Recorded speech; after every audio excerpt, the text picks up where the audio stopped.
Привет, дорогие друзья! Рубрика «Это другое» вам понравилась, так что сегодня предлагаю ее продолжить. В прошлый раз мы сравнивали отношение российской оппозиции к блокировкам в соцсетях. Тогда мы выяснили, что американская IT-компания имеет право заблокировать кого хочет, в том числе президента США и его сторонников.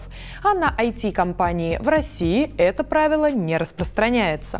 Сегодня поговорим еще немного о соцсетях. Теперь черный пояс по двойным стандартам получает американская New York Times.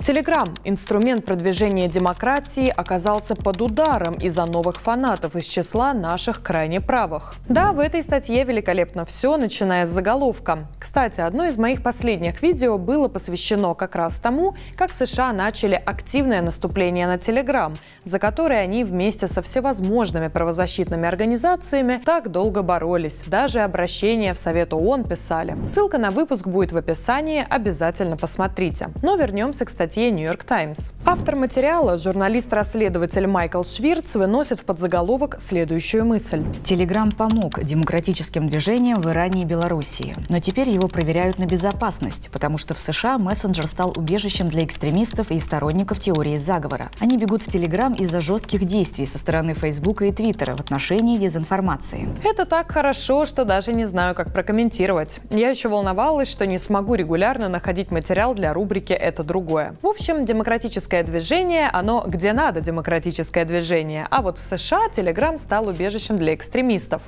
Интересно, что писал бы Швирц, если бы в Telegram массово ушли активисты Black Lives Matter или сторонники Байдена. Впрочем, здесь мастер-класс по переобуванию дает уже не New York Times, а ведущий CNN Крис Куомо.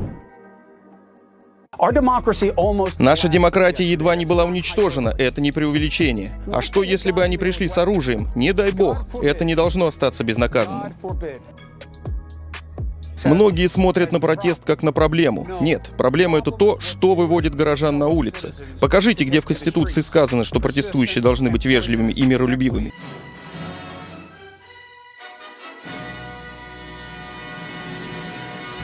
Ладно, едем дальше. От подзаголовка к самому тексту. Telegram долгое время был двигателем сопротивления и раздражителем для тиранов. Авторитарные лидеры России и Ирана пытались запретить его. Когда недавно вспыхнули протесты в Беларуси и Гонконге, Telegram стал тем связующим звеном, которое скрепило демократические движения перед лицом жестоких репрессий со стороны могущественных служб безопасности. В последнее время, однако, Telegram быстро становится онлайн-убежищем для другого, нежелательного у нас вида сопротивления. Потому что некста в Беларуси – это сопротивление желательное, а сторонники Трампа – нежелательное. Демонстранты в Иране борются за свободу, демонстранты в США хотят погрузить страну в пучину фашизма. Швирц называет их сторонниками теорий заговора, расистами и, цитирую дословно, сторонниками совсем ненужных нам, связанных с насилием восстаний. Я понимаю, газете New York Times большую часть своего существования, обслуживающей интересы Демпартии, такого рода восстания действительно совсем не нужны. 25 миллионов новых пользователей почти одновременно наводнили Telegram в первые дни после того, как Twitter и Facebook, реагируя на восстание 6 января в Капитолии, удалили пользователей, которых они считали ответственными за подстрекательство к насилию или распространение дезинформации. 25 миллионов человек, вы вдумайтесь. Если верить логике журналиста New York Times, 25 миллионов расистов и шовинистов. Вопрос, как же в стране, которая годами преподносила свое внутриполитическое устройство как образец для других государств, как в этой путеводной звезде, как писал Обама в своих мемуарах, развелось столько шовинистов? Вопрос вопросов. Друзья, я понимаю, что много цитирования, но вы должны услышать эти мысли в их оригинальной форме, без пересказа. Многие достойные граждане опасаются, что те самые функции, которые делают Telegram таким нужным инструментом для сопротивления добрых протестующих авторитарным режимам, могут быть использованы недобрыми протестующими здесь, в США, а именно крайне правыми и радикальными сторонниками Трампа. Вместо восстания в Беларуси или в Иране они могут продолжить начавшуюся у Капитолия насильственную анархию в США. Уже сейчас ФБР предупредил офицеров полиции по всей стране, чтобы они были готовы дать отпор потенциальным нападениям вооруженных белых милиций. Приказано также беспощадно громить и российских экстремистов. Беспощадно громить экстремистов? Я не ослышалась? Это кто нам рассказывает? New York Times, у которой несколько дней назад выходили вот эти фото на главной странице? Ну тут же добрые протестующие, а там в США недобрые. Лексикон журналиста, конечно, заслуживает отдельного внимания. Но ладно, вот это мне особенно понравилось.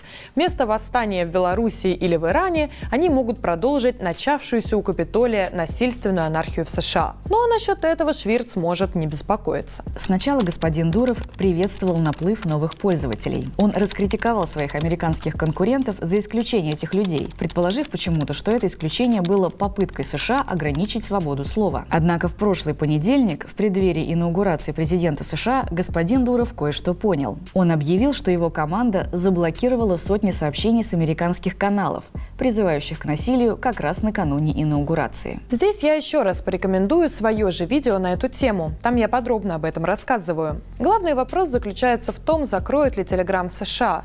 Но учитывая, что Дуров идет на контакт с американскими властями, вряд ли. А на этом буду заканчивать. Надеюсь, видео вам понравилось. Я пока прощаюсь и иду искать материал для следующего выпуска рубрики «Это другое». Напоминаю, что свои идеи для выпусков вы можете присылать мне в соцсетях, которые есть в описании под каждым видео. Пока!